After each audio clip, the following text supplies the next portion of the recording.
So I'm just going to get some things queued up here.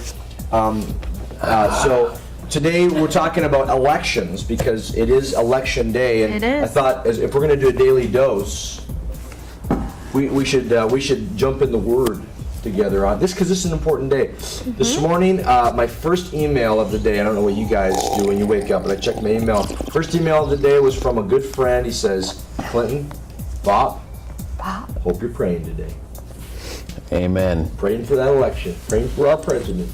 I'll give you You made a this. good point. It says right in Romans Look, to I'm trying pray to talk. He's for not governmental listening. authorities. So what I did is I listening. found something I want to kind of throw at you guys today on leadership, because if you look at the president of the United States, we're kind of looking at the leader of the free world. Like I know we can get all kind of negatory on the how are we doing economically, how are we doing with our gross national product.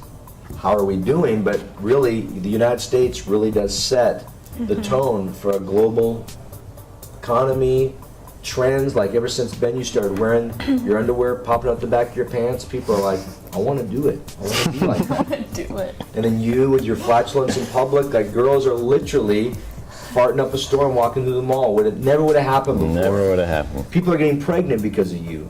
Good night. Trendsetting. And me, That's a great thing. people have Repopulating the all earth. kinds of things that they do incorrectly because of my influence. It's awesome. But leadership is a big deal because leadership assumes that you are leading. And a leader can't lead when he's by himself or her. People often say to me, Clinton, you are outstanding in your field. Literally, you're outstanding in your field by yourself. No one's following you anywhere, Jack. You are a terrible leader. Anyway, but I was thinking about Ronald Reagan because he was considered one of the best presidents ever in the United States. And this is a quote. This is a quote from. You've heard that? Isn't there a space shuttle named after him? Oh, you are a piece of work. She is. God made her. Created her. Genesis 1:27. This is a quote from Ronald Reagan. Leadership, after all, is not raw power.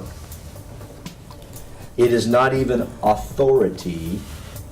I define leadership as the power to persuade in ways that change people's lives. Isn't that awesome? Can you say it again? I will. It's just not good. Do you want it in an accent? You can say which No, one. I just want you to say it. Okay. You're like my daughter. Papa, don't do the stupid accents. Don't do the Tough stupid crowd at home. accents. Tough crowd. She's 6. Leadership, after all, is not raw power. It's not even authority. I define leadership as the power to persuade in ways that change people's lives. Like, really, at the end of the day, leadership has got to be about changing people's lives. Really, I was just with a huge researcher that does all kinds of studies and statistics, George Barna, who you don't know who he, I know Does you, a lot of research. I know who you know who he is because of your relationship with George Barna. But George Barna has done a lot of surveying, and he would say this is exactly the definition of leadership, that if you don't care about influencing people's lives, then you're not really a leader. You're a businessman. You're an entrepreneur, you want to make money, you're self-righteous, but you're not a leader because you don't care about influencing other people's lives. And I don't often reference the message, I don't. I like the message to read, but it's not a paraphrase, it's just, it's not a translation, it's not a translation, it's a paraphrase. I'm getting my wires. Okay. Romans 12, 1 and 2 out of the Message, it says, so here's what I want you to do. God helping you take your everyday, ordinary life. You're sleeping, eating, going to work, 5-hour energy drinks, and walking around at 3 in the morning texting me. And place it before God as an offering. So take your whole life, place it before the one who gave you life in the first place. Like this. Okay? Embracing what God does for you is the best thing you can do for Him. Cool. Don't become so well adjusted to your culture, the world we live in, that you fit into it without even thinking. Instead, fix your attention. Fix your attention. Remember yesterday? Fix your attention on God. Not even funny today. Fix your attention on God. That was funny You'll be yesterday. changed from the inside out. Your heart will change, and it will change the way you do your life. Readily recognize what He wants from you and quickly respond to it.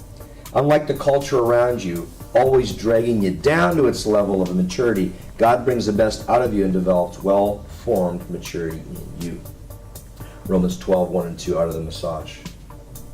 Thoughts, comments, dialogue, rhetoric. What do you think, guys? Well, Ben's thinking about slurping. The dose moment always does a lot for you guys. Number one, put you to sleep. Well, it was just a really long verse. It I'm was. just trying to think of what popped out at me the most in leadership. What was the verse? Romans 12. You read that. One We and want to two. encourage you out there to be in the Word, unlike some of us. It's Romans 12, and basically the whole living sacrifice, if you got the NIV. I like this message, though, only Okay. because it says, take your ordinary everyday life. Like, take your ordinary everyday life. Like, take your ordinary everyday, you know what, my life sometimes isn't that great, but I'll tell you, if you pray for God moments, God will give you those moments. And if you pray for God appointments to help people, He'll provide those. He will.